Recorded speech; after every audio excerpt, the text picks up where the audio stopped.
안녕하세요. 오늘도 서연살롱을 찾아주셔서 감사합니다. 나의 60의 재능을 발견하고 돈 버는 재미에 빠져있는 여성입니다. 남편이 벌어다 준 돈은 앉아서 받고 자식이 벌어다 준 돈은 서서 받는다고 하잖아요. 그런데 저는 결혼 생활 38년 동안 단 한 번도 마음 편하게 남편 돈을 받아본 적이 없어요. 그렇다고 제가 하는 일 없이 놀기만 한 것도 아니고 자식 키우고 집안일 하는 틈틈이 벌어서 살림에 보태가며 살았는데도 말이죠. 요즘 젊은 사람들은 살림도 육아도 부부가 반반한다는데 제 또래들만 해도 그렇게 사는 사람은 본 적이 없어요. 그저 모든 걸 여자가 독박을 쓰고 살아왔죠. 내 어머니가 그랬고 어머니의 어머니가 그렇게 사신 탓이었어요. 그러다 우리 아들이 장가를 가면서 며느리를 들였는데 얘가 아주 물건이지 뭡니까? 시부모 눈치 보는 것도 없고 할 말 따박따박 하는데 처음엔 참 얄밉더라고요. 그런데 뭐랄까 가만 보니까 걔 사는 모습이 마냥 밉지만은 않더라는 거예요. 오히려 부러웠어요. 시대를 잘 타고 난 건지 부모를 잘 만나 그런 건지 어디 가서 빠지지 않는 만큼 배운 데다 직업도 좋으니 저리 당당한가 보다 했죠. 그러니 나 같은 사람과는 사람 방법도 다르구나 했는데 하루는 며느리가 그러더라고요. 어머님, 돈 학벌 다 상관없어요. 내가 어떻게 마음먹느냐에 달린 거죠. 제 친구 중에 저보다 학교도 더 잘 나오고 돈도 잘 버는데도 남편이랑 애들한테 벌벌 기고 사는 친구도 있는걸요. 걔가 못나서 그렇게 살겠어요. 그저 내 부모님이 그렇게 살아오셨으니 나도 그래야 한다고 맹목적으로 따르고 사는 거죠. 그래놓곤 자기는 가족들한테 희생하고 살았다 그러는데 저는 아니라고 봐요. 자기 권리를 찾을 노력을 하기 싫었던 거죠. 왜냐? 싸워서 쟁취해야 하니까. 그러면 자기도 피곤하고 주변에서 드세다 싸가지 없다 이런 말을 듣는 것도 싫었을 테죠. 전요, 제 인생이 너무 소중해요. 한 번뿐이잖아요. 그리고 그건 어머님도 마찬가지 아닐까요? 어머님이라고 인생 2번 사시는 거 아니니까요. 지금도 안 늦었어요. 어머님도 어머님 권리 찾아서 누리세요. 그날 며느리의 말을 듣는데 가슴속에서 뭔가 꿈틀거리는 것 같았어요. 왜 지금까지 아무도 나한테 이런 말을 해주지 않았던 걸까? 야속하기도 했어요. 그런데 아마 말해줬다고 해도 그때는 제가 귓등으로도 듣지 않았을 거예요. 환감이 되도록 진탕 고생하고 살아보니까 이제야 억울해서 며느리 말에 솔깃하게 된 거겠죠. 하지만 지금까지 이 모양 이 꼴로 살아온 내가 하루아침에 변할 수 있겠어요? 새로 태어나 다시 시작하면 몰라도 고쳐가며 생판 딴 사람처럼 산다는 게 얼마나 힘든 건데. 그러니 사람은 고쳐 쓰는 게 아니란 말도 나오는 거겠죠. 그거 쉽게 안 고쳐져요. 마음이랑 사는 모양이 따로 노니까 속만 더 탈 뿐이더라고요. 그런데 이놈의 남편놈이 기어이 제 속에 기름통을 붓지 뭡니까? 그래서 용기를 내봤습니다. 그러니까 지금 제가 쓰고 있는 제 사연은 뒤늦게 뭘 좀 알게 된 할머니의 복수극이라고 해야 되겠네요. 다 늙어서 주책이라고 생각되더라도 이해하고 들어주세요. 저는 22에 중매로 결혼을 했어요. 말이 그렇다는 거고 실상은 돈에 팔려온 거나 마찬가지였죠. 제 친정이 찢어지게 가난했거든요. 그렇다고 시댁이 대단히 잘 살았던 건 아니고 속 팔고 쌀 팔아서 자식들 대학 공부까지 시킬 능력 정도는 되는 집이었어요. 그 정도면 뭐 제 친정에 비하면 재벌급이었지만요. 제 친정은 부쳐먹고 살 밭대기 하나 없어서 남의 땅에서 농사지어 먹고 살았어요. 지금이야 농기계도 잘 나오고 품종도 개량돼서 수확물도 풍성하지만 예전엔 정말 힘든 게 농사였어요. 죽어라 땀 흘려 키워내도 추석 앞두고 태풍 한번 불면 1년 농사 망치기 일쑤고 그나마도 잘 넘겼다 싶으면 쌀값이 똥값 되고 배추값이 폭락해 밭채로 뒤엎기도 했으니까요. 쌀밥은커녕 잡곡밥이라도 실컷 먹었으면 좋겠다 생각했던 게 한두 번이 아니에요. 그렇게 가난한 집에 마지로 태어난 저는 태어나던 순간부터 제 친정 살림 미천이었어요. 날 때부터 병약했던 남동생 때문에 없는 살림에 약값까지 들여야 했던 부모님은 늘 돈에 쪼들리셨고, 그런 부모님이 안쓰러워 저는 일찍부터 한 사람 몫을 다하며 농사일을 거들었어요. 고등학교까지 나온 것도 기적이었죠. 그러다 고등학교 졸업하고 읍에 있는 조합에서 직장 생활을 시작했는데, 그때 저희 부서 과장님 눈에 들어서 선자리에 나가게 되었어요. 저희 집 사정을 잘 아는 분이어서 평소에도 이런저런 도움을 많이 주셨는데, 그래서 거절할 수가 없었어요. 미쓰리, 내가 살아보니까 말이야, 결혼은 자고로 조건 보고 하는 게 답이더라. 요즘 젊은 사람들 사랑 찾아서 연애 결혼들 하는데 모르는 소리지. 사랑? 그딴 거 금세 식어. 평생 살 사람인데 그깟 몇 년짜리 사랑 보고 하는 게 말이 되냐고. 내가 미쓰리 사정 다 아니까 특별히 신경 써서 마련한 자리야. 미쓰리 집에도 도움이 되는 혼처니까 잘해봐. 당시 남편은 서울에서 대학을 졸업하고 은행에 다니고 있었는데, 천성이 심약하고 소심한 사람이라 그 나이 먹도록 연애 한번 못 해본 사람이었어요. 시동생한테 얘기를 들어보니 어릴 때부터 친구들 가방은 죄다 들어주고 다니고 허구한 날 용돈도 뺏기고 그렇게 살았다고 하더군요. 시어머니가 어디 가서 점을 봤더니 없는 집 처녀를 데려다 며느리 삼으면 큰아들이 잘 될 거라고 했다네요.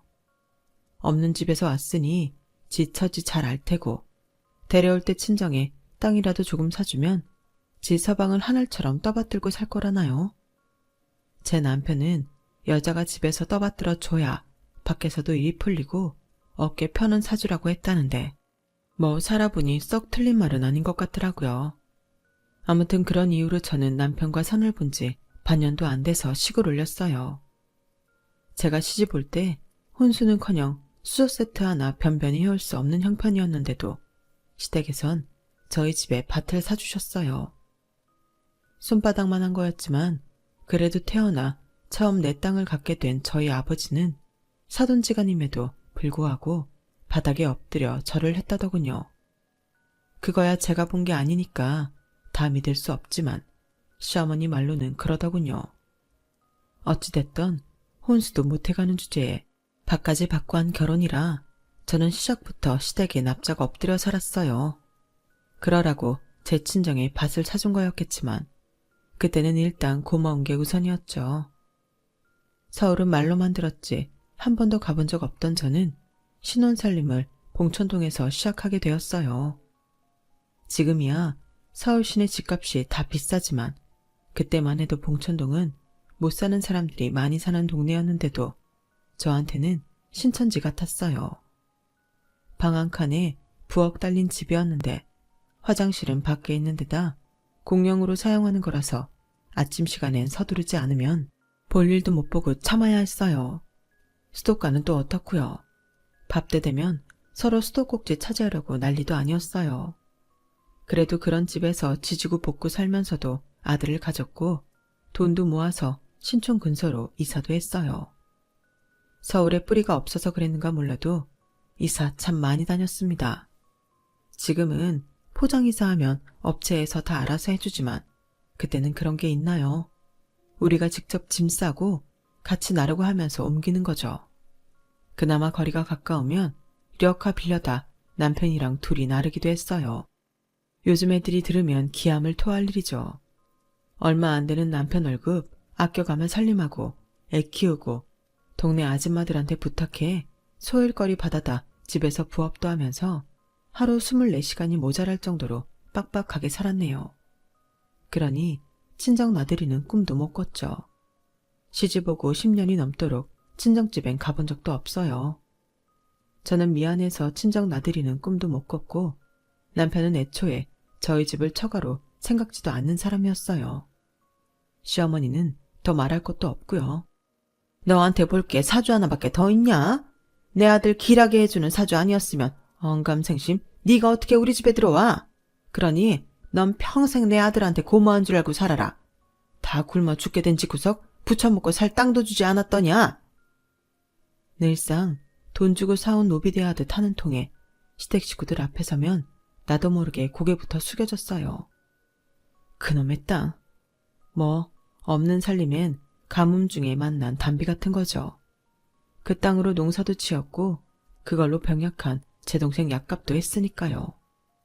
하지만 친정엄마 목숨을 앗아간 땅이기도 했어요.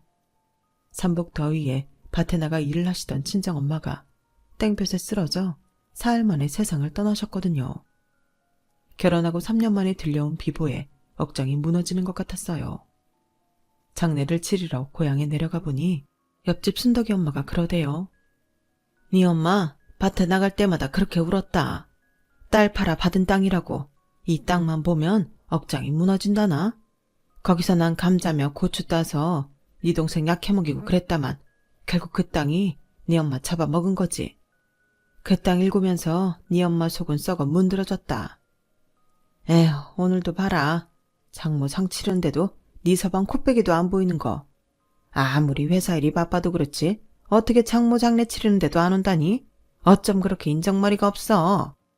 순덕이 아줌마 말이 100번 1000번 옳았어요. 남편도 그렇고 시댁 식구들도 그렇고 하나같이 인정머리라고는 손톱만큼도 없는 인간들이었으니까요. 친정엄마 상 치르러 고향에 가겠다니까 시어머니가 대뜸 그러시대요. 가긴 어디를 가? 너 제정신이냐? 둘째 혼사도 얼마 안 남았는데 잡기라도 붙으면 어쩌려고 거길 간다는 거야? 쓸데없는 소리 말고 집에 붙어 있어. 어머님, 다른 사람도 아니고 제 친정 어머니 장례예요. 어떻게 자식된 도리로 안 가봐요? 정 싫다 하시면 그 이는 두고 저 혼자 다녀올게요. 얘, 지금 무슨 소리를 하는 게냐? 내 아들이 안 가는 건 당연한 건데 뭘 네가 선심 쓰든 말을 해. 그리고 네가 가면 내 아들 밥은 누가 차려주냐? 죽은 네 애미 때문에 멀쩡히 살아있는 내 아들 굶길 생각이야. 말도 안 되는 소리 말아라. 시어머니는 저도 못 보내준다고 길길이 날뛰셨지만 몇 시간을 울며불며 사정한 끝에 저만 친정에 내려갈 수 있었어요. 친정엄마 상을 치르고 몇 년 안 돼서 동생마저 세상을 떠나고 결국 친정엔 아버지 혼자 남게 되었지만 딸 자식으로서 제가 해드릴 수 있는 건 없었어요. 그저 가끔 문헌인사차 전화드리는 것 외에는요. 그러는 사이 시간은 흘러 새천년을 몇 년 앞둔 어느 날 또다시 들려온 친정아버지의 부고에 제 가슴에는 한 번 더 대못이 박히게 되었네요. 이번엔 집안엔 혼사가 있는 것도 아니니 당연히 저랑 같이 상을 치러줄 줄 알았던 남편이 대뜸 이러지 뭐예요. 아, 장인 하필 이럴 때 돌아가셔선 장례를 꼭 치러야 돼. 당신도 알다시피 IMF로 다들 힘든 상황인데 상 치른다고 올 사람이 누가 있겠어? 그리고 요즘 나도 인수합병이다 뭐다 해서 자리 비울 수가 없다고. 안 그래도 인원 감축 때문에 까딱했다간 회사에서 쫓겨날 판인데 어떻게 자리를 비워. 그냥 동네 사람들한테 화장이나 해달라고 그래. 나중에 살아는 하겠다고 하고. 뭐요? 아무리 회사 일이 중해도 그렇지 다른 사람도 아니고 내 친정 아버지인데 장례도 치르지 말라는 게 말이 돼요? 당신 아버지라면 그렇게 하겠어요? 야, 거기서 우리 아버지 얘기가 왜 나와? 아, 됐어. 회사 일만으로도 머리 아프니까 갈 거면 너나 가든가. 마음대로 해. 결국 이번에도 남편은 제 부모님 장례에 참석하지 않았어요. 애초에 장인으로 생각도 않는 사람이었으니 당연한 일인지도 모르죠. 장례를 치르러 친정에 내려가야 해서 시어머니한테 남편과 우리 아들 밥 좀 챙겨달라 부탁을 했더니 시어머니도 그러시대요. 없는 살림에 장례는 뭐하러 치러? 화장해서 강이든 들이든 뿌리면 그만이지. 어차피 사람은 죽으면 자연으로 가는 거 아니겠냐? 괜한 일에 내 아들 돈 들일 생각 말고 내 말대로 해. 아무리 화장을 해도 장례는 치러야죠. 친정 엄마 때도 제대로 못했는데요. 그게 내 탓이냐? 네 친정이 지지리도 못 사는 걸 왜 남 탓을 해? 네 말대로 장례를 치른다 치자. 그럼 경비는 네 돈으로 할 거냐? 내 아들 돈으로 할 거 아니냐? 집구석에서 밥이나 축내는 네가 돈이 있을 리도 없거니와. 네 친정에 돈 나올 구석도 없을 텐데 무슨 돈으로 장례를 치르겠다고 난린지?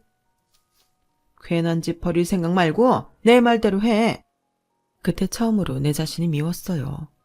부모 장례 치를 돈도 없어서 시어머니한테 이런 소리를 듣고 있으니 말이죠. 아버지 장례를 치르는 데는 생각보다 돈이 들지 않았어요. 음식이며 장례에 필요한 물품들도 동네 사람들이 십시일반 도와주신 덕에 무탈하게 상을 치를 수 있었죠. 친정 아버지 장례를 마치고 서울로 올라오는 버스 안에서 저는 결심을 했어요. 내 주머니를 따로 만들어 놔야 되겠다고요. 이 사람들을 가족이라고 믿고 살다간 언제고 나도 내 부모 꼴 나게 될 것 같았거든요. 애한테 이제 손이 덜 들겠다. 저도 전보다 낯도 두꺼워졌겠다. 돈만 벌 수 있다면 뭐든 할 수 있을 것 같았어요. 다행이라고 해야 할지 그 무렵 김밥 전문점이랑 치킨집이 많이 생겨나서 낮 시간에 잠깐 일할 곳들이 많았어요. 남편 출근시키고 애 학교에 보내놓은 뒤 가게에 나가 김밥도 말고 치킨도 튀기고 했죠. 가랑비에 옷 젖는다더니 고작 몇 시간씩 일해서 번 돈은 통장에 차곡차곡 쌓이자 꽤 큰 돈으로 변해갔어요. 그걸로 애 학원도 보내고 남편 구두도 바꿔주고 평소에 남편 눈치 보여서 못 샀던 화장품이며 속옷도 샀쓰고 그랬죠. 남편 돈 쓸 때는 그렇게 눈치가 보이더니 내가 번 돈으로 쓰려니 세상 마음이 편하더라고요. 그렇게 부수입으로 쏠쏠한 재미를 누리다 보니 욕심이 나기 시작했어요. 제가 일하던 김밥집 사장님이 알바 말고 주방에서 풀타임으로 일해보면 어떻겠냐고 말씀해 주신 덕분이었죠. 아주머니 음식 솜씨가 좋으셔서 주방을 맡겨도 되겠더라고요. 집안 살림을 하셔야 하니까 시간도 맞춰드릴게요. 어떠세요? 해보실래요? 제 상황을 고려해서 아침 10시부터 6시까지 일하고 한 달에 120만 원을 주겠다더군요. 저한테는 더없이 좋은 조건이었어요. 그래서 남편한테 말을 꺼내봤는데 무슨 소리야? 우리 엄마한테 얘기 못 들었어? 무슨 얘기요? 난 아무 말도 못 들었는데. 아버지 말이야. 아무래도 병원에 입원하셔야 될 것 같아. 수술 받아도 한동안 병원 생활 해야 할 것 같더라고. 그럼 당신이 가서 간병해야지. 아니, 그런 걸 나한테 말도 안 하고 결정해요. 내가 간병하겠다고 하지도 않았는데. 그럼 누가 해? 이 집에서 놀고 먹는 게 당신밖에 더 있어? 괜히 쓸데없는 소리해서 엄마 신기 거스르지 말고 당신이 먼저 하겠다고 전화 드려. 이제야 내 생활에도 여유가 생기나 했더니 지들 멋대로 나를 부리려 들더라고요. 하도 얄미워서 시어머니가 말 꺼내기 전까지 연락도 않고 있었어요. 그랬더니 시어머니가 먼저 전화를 했더라고요. 살다 보니 너도 쓸 데가 있긴 하구나. 내일부터 병원에 가서 네 시아버지 간병 좀 해라. 네 남편이랑 애는 내가 밥 챙겨 먹일 테니 집에 올 거 없이 거기서 지내고 청소랑 빨래는 한가한 낮 시간에 와서 해놓고 가면 되잖니. 어머님, 아무리 그래도 그렇지 어떻게 제가 아버님이랑 한 병실에서 생활을 해요. 그러지 말고 잠은 어머님이 병실에서 주무시고 제가 틈틈이 가면 안 될까요? 뭐? 넌 며느리가 돼서 늙은 시애미한테 병수발 들라는 거냐? 말도 안 되는 소리 하지 말고 당장 내일부터 병원에 가. 너 시애비 병수발 들라 한다고 야속다 생각하는 모양인데 다른 사람들은 몰라도 네가 그러면 안 되지. 네가 시집 올 때 우리가 얼마를 들였는지 알기나 해. 평생 돈값도 못하고 살던 거 이참에 한번 써보나 했더니 뭔 말이 그렇게 많아. 그놈의 지긋지긋한 땅 얘기.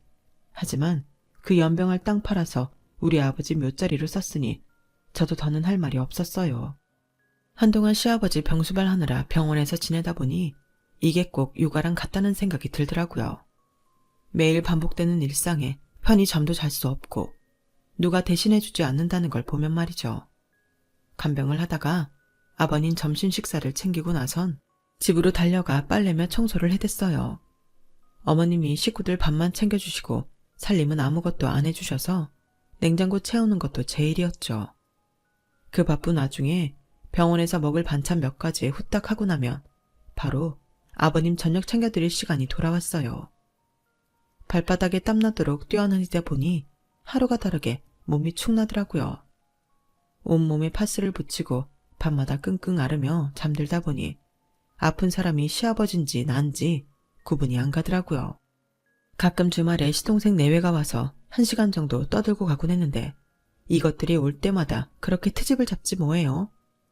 형님, 전에 제가 사온 과일은 다 어디 갔어요? 그거 아버님 드시라고 사온 건데 형님이 다 드신 거예요? 일부러 백화점에서 비싸게 주고 산 건데. 거참, 한 달 전쯤에 오렌지랑 멜론 한 통 사와 놓고 그걸 지금 와서 찾네요. 동서, 그게 언제적 일인데 그래. 한 달도 더 됐어. 먹어도 진작 다 먹었지. 그리고 나 과일 안 좋아해서 다 아버님 드렸으니까 내 입에 들어갔을까봐 걱정할 필요 없어. 어머 형님, 말 참 이상하게 하신다. 지금 내가 자주 안 온다고 타박하는 거예요? 나도 형님처럼 집에서 살림이나 하는 사람이면 하루가 멀다고 오죠. 근데 그게 아니잖아요. 누구랑 달리 밖에서 일하고 살림까지 하는데 어떻게 시간이 나겠어요? 하긴 직장 생활이 뭔지도 모르는 형님이 워킹맘의 고충을 알 리가 없지. 동서, 나도 결혼 전에 직장 생활 다 해본 사람이야. 그리고 병원 들어오기 전까지도 김밥집에 나가 일했다고. 형님, 김밥집에서 김밥집 말았다고 그것도 직장 생활이라고 자랑하는 거예요? 아, 웃겨서 눈물이 다 나네. 동서의 조롱에 씩씩거리고 열을 내는데 시동생이 둘 다 그만하라고 한 소리 하더군요. 근데 그게 더 열받더라고요. 중재를 하려거든 지 와이프가 헛소리하기 전에 말릴 것이지 왜 내가 말하려는데 그만하래요? 하여간 얄밉게 노는 게 둘이 똑같았어요. 그리고 제일 미운 건 시아버지였죠. 옆에 붙어서 간병하는 저한테는 그렇게 짜증도 내고 종부리듯 하시더니 가끔 얼굴 비추는 동서한테는 그렇게 살갑게 대하시는 거예요. 그래서 시동생 내외가 왔다 간 날이면 저도 아버님께 냉랭하게 굴게 되더라고요. 그런데 그게 가시처럼 마음에 박히게 될 줄 누가 알았겠어요. 그날도 시동생 내외 때문에 잔뜩 골이 나서 내내 냉랭하게 굴다가 저녁 진지 챙겨드리곤 쌩하니 휴게실로 가서 늦게야 병실로 돌아왔는데 아버님이 그러시더라고요. 큰애야, 야속하드냐? 그래도 나 죽고 나면 네가 제일 많이 울어줄 거지? 너 시집 와서 이날이 때까지 어떤 심정으로 살았는지는 내가 다 알지 못하지만 그래도 난 네가 내 며느리라서 좋았다. 수고했다 큰애야. 아버님 침상에 등을 돌리고 모로 누워있던 저는 혹여 아버님이 알아채실까 숨죽여 울었어요. 그렇게 울다가 잠이 들었는데 잠결에 요란한 발소리가 들리더라고요. 뭔 일이 있나 싶어 벌떡 일어났는데 당직 의사와 간호사들이 아버님 침상을 애워싸고 있더라고요. 이어 침상을 옮겨 아버님을 처치실로 모셔갔고 그게 아버님과의 마지막이었어요. 마지막 아버님 유언처럼 저는 장례식장에서 제일 많이 울었어요. 그러자 시어머니가 저를 끌고 주방으로 데려가 그러시더군요. 너 지금 나한테 시위하냐? 네가 그렇게 청승 떨며 울어대니까 사람들이 무슨 사연이라도 있는 줄 알잖아. 네 시애비 간병 좀 시켰다고? 너 지금 사람들 앞에서 생색내려고 이러는 거지? 아이고 곰인 줄 알았더니 네가 아주 불려오였구나. 당장 눈물 그치지 못해. 한 번만 더 눈물 뺐다간 가만 안 둘 줄 알아. 슬퍼서 우는 것도 마음대로 못하게 했던 시어머니는 저를 그렇게 잡아놓고는 사람들 앞에선 한없이 처량하게 우는 척을 하셨어요. 정말 소름 끼치게 역겹더라고요. 2년 넘게 혼자서 시아버지 병수발을 한 건 저였지만 저희 가족 외에는 그걸 아는 사람이 없었어요. 어머님이 사람들 앞에서 마치 당신이 남편 병수발까지 도맡아 해온 것처럼 떠들어댔거든요. 재주는 곰이 부리고 돈은 왕서방이 챙긴다고 제 노력의 공은 모조리 시어머니가 챙겨가셨죠. 그래도 상관없었어요. 난 내 할 도리를 했으니 당당할 수 있잖아요. 게다가 아버님한테 수고했다는 말도 들었고요. 어머니는 이후로도 친척들 사이에서 아버님 병수발 얘기만 나오면 슬쩍 제 눈치를 보곤 했어요. 혹여 제가 사람들한테 무슨 말이라도 할까봐 두려웠을 거예요. 이제는 병수발할 시아버지도 안 계시고 다시 전처럼 일할 수 있는 시간은 생겼는데 문제는 일할 곳이 마땅치 않다는 거였어요. 살림도 해야 하고 애 뒷바라지도 해야 했으니까요. 그래서 반타임 파출 도우미로 나가게 되었죠. 그때 처음 일 나갔던 곳이 한정식집이었어요. 고추장이며 된장까지 직접 만드는 데라서 일손이 많이 필요한 집이었죠. 저는 장 만드는 곳에 배정이 됐는데 시골에서 나고 자라 그런지 홀 서빙보다는 이쪽이 편하더라고요. 친정 엄마가 장 담그는 걸 옆에서 도우며 익혔던 덕분에 일도 익숙했고요. 장은 주인 할머니가 일꾼들을 데리고 직접 만드셨는데 제 솜씨가 마음에 드셨는지 앞으로도 딴 집에 일 나가지 말고 여기로 오라고 하시더군요. 사실 반타임이라 일당은 얼마 안 됐지만 그래도 저한테 딱 맞는 시간대였고 꾸준히 할 수 있는 자리라서 그러겠다고 했어요. 그 집에 10년 가까이 일 나가면서 주인 할머니한테 참 많이 배웠어요. 장 만드는 것뿐만 아니라 장사하는 요령도 배울 수 있었죠. 그래봤자 내가 내 장사하기 전에는 써먹을 일도 없는 것들이었지만 재미도 있고 해서 수첩에 적어가며 열심히 배웠어요. 그러다 일을 그만둔 건 주인 할머니가 돌아가시고 아들이 가게를 물려받으면서였어요. 장사도 잘 되는 가게였는데 작자가 나서자 홀랑 팔아버리더라고요. 그 바람에 일하던 사람들은 하루아침에 실직자가 되었죠. 정직원들이야 퇴직금을 받았는지 어쩐지 모르겠지만 저는 일당받고 일하는 팥줄이라서 그런 거 없이 몸만 나오게 되었어요. 그땐 참 서운하더라고요. 비록 반타임만 일하는 거였지만 그래도 10년을 내 직장이다 생각하고 다녔는데 내일부터 나오지 마세요.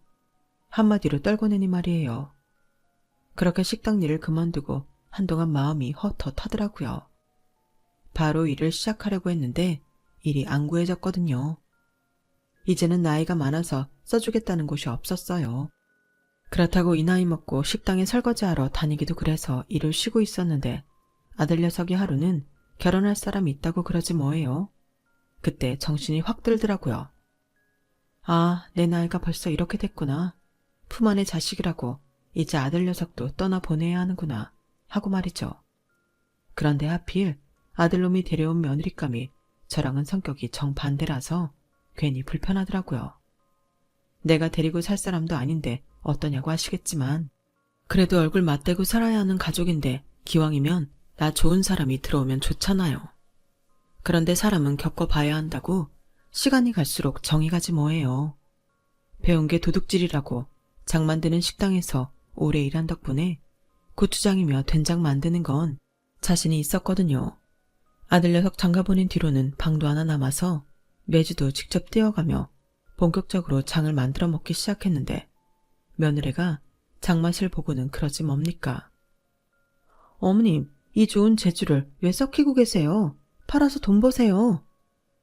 얘는 내가 돈이 어딨니?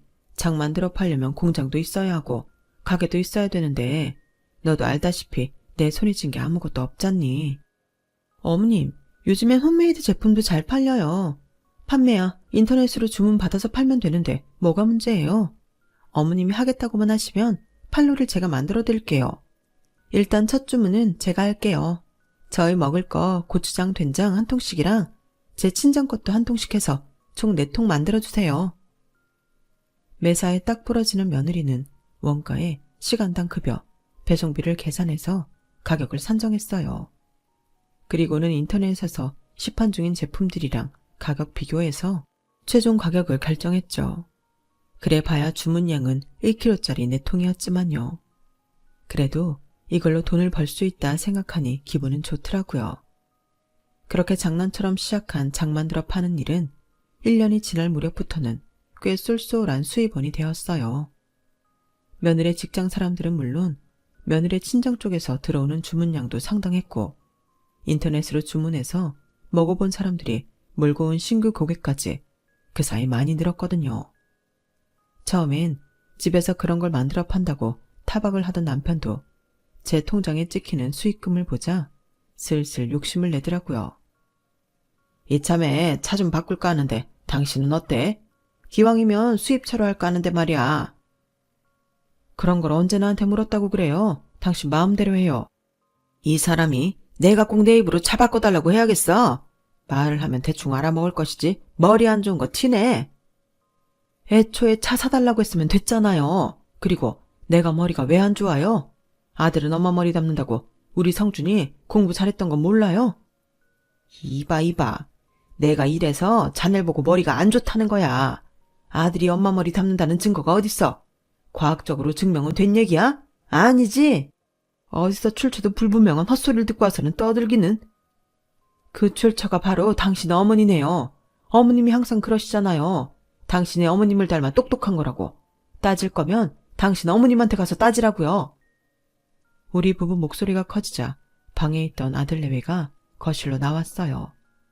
마침 주말이라 김치랑 밑반찬 가지러 와 있던 참이었거든요. 아들내외 얼굴을 보자 남편은 방금 전보다 목소리를 높여 소리치기 시작했어요. 이 여자가 돈 좀 번다고 남편 알기를 우습게 하는 거야 뭐야.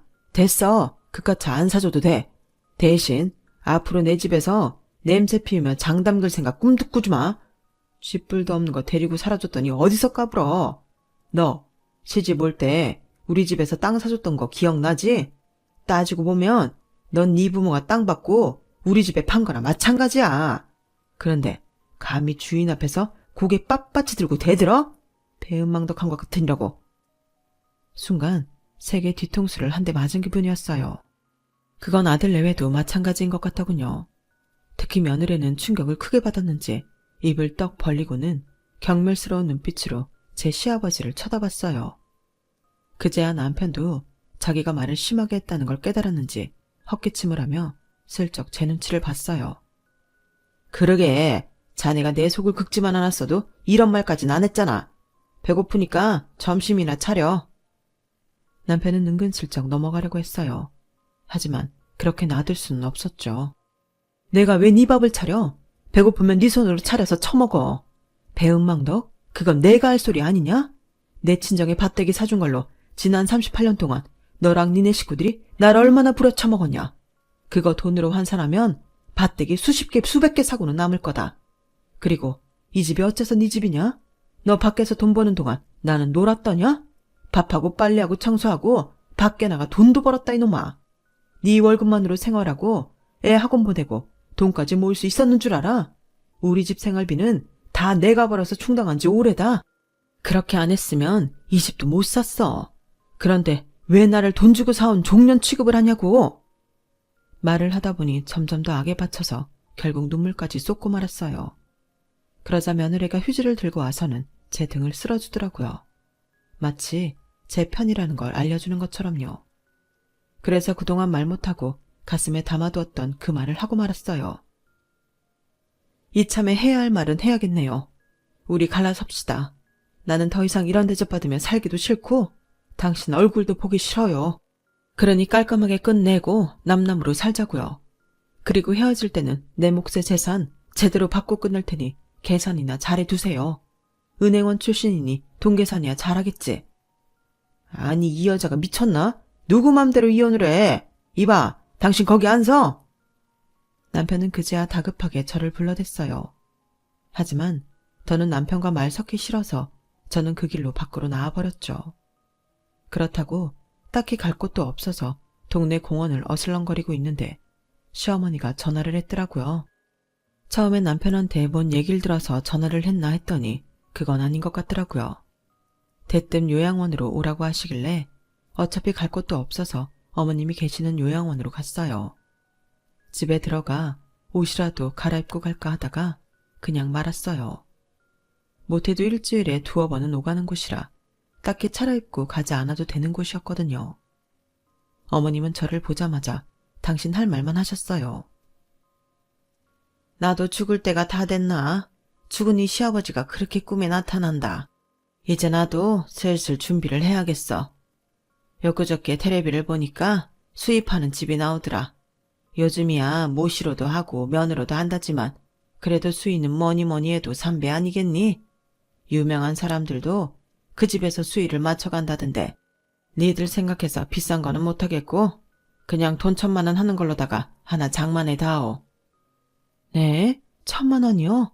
아니 어차피 땅에 묻으면 썩을 옷인데 1,000만 원씩이나 하는 걸 꼭 입으셔야겠어요. 세상에 낭비도 그런 낭비가 어딨어요. 너 지금 뭐라고 했냐? 낭비라고 했냐?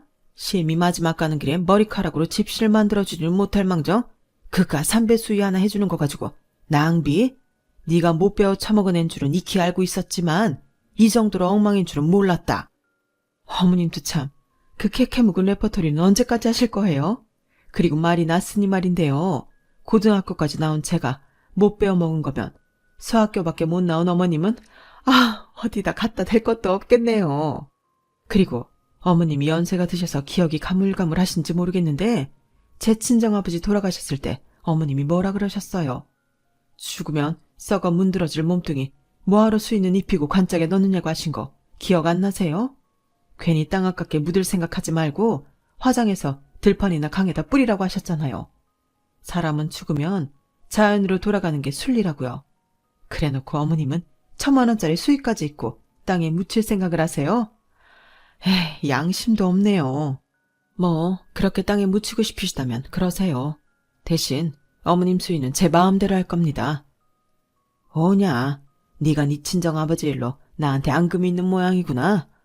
아참, 나이를 먹고도 별것 아닌 일에 심보를 그렇게 쓰는 건지, 네가 뭘 안다고 알아서 하겠다는 건지 모르겠지만 내 아들이 두 눈 시퍼렇게 뜨고 살아있는 한 네 마음대로는 안 될 거다.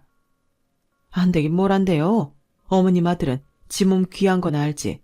지 부모 죽고 사는 건 하나 관심 없는 인간인걸요. 이날 이때까지 어머니 뵈러 그 양반이 찾아오는 거 본 적 있어요? 명절에도 나나 우리 아들 시켜서 다녀오라고는 하는데요. 그런 사람이 퍽이나 어머님 수위를 챙기겠네요. 바랄 걸 바라세요. 뭐 그런 게 어머님 큰아들 뿐인가요? 잘난 둘째 아들의 딸내미들까지 죄다 지들 먹고 사는 데만 급급하지 누가 하나 어머님 챙기는 사람이 있냐고요.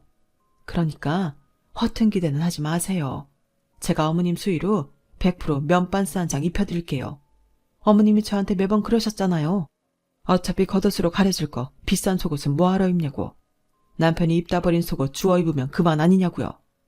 생각 같아선 어머님 아들이 입던 반스 입혀서 보내드리고 싶지만 그래도 먼 길 가시는데 새 반스 사서 입혀드릴 테니까 안심하세요. 그 정도면 저도 크게 해드리는 겁니다. 아, 그리고 기왕 저 세상 가실 거면 한두 달 안에 가시는 게 좋겠네요. 제가 어머님 아들이랑 이혼을 할 참이거든요. 그럼 안녕히 계세요.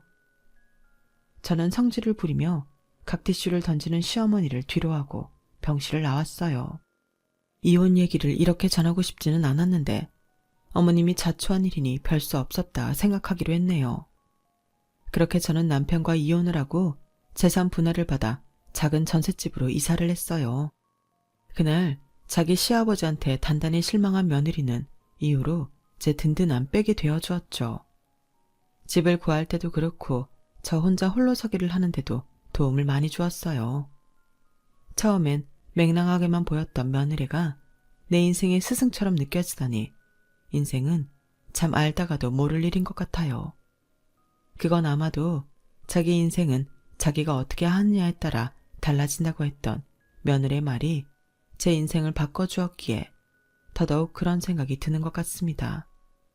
앞으로 제 인생이 또다시 어떻게 바뀌게 될지는 모르겠지만 그래도 두렵지는 않아요. 살아오면서 모진 말에 굳은 살도 꽤 생겼고 무엇보다 내 힘으로 벌어먹고 살 수 있는 길을 알게 돼서 그런 모양입니다. 2번 사는 인생도 아니고 한 번뿐인 인생이니 후회 없이 살아보렵니다. 앞으로의 제 인생 응원해 주시면 고맙겠습니다. 지금까지 제 사연 들어주셔서 감사합니다. 항상 건강하세요. 여러분, 사연 댓글에 응원과 현명한 조언 부탁드려요. 좋아요와 구독은 저에게 큰 힘이 됩니다. 오늘도 좋은 일 가득하세요.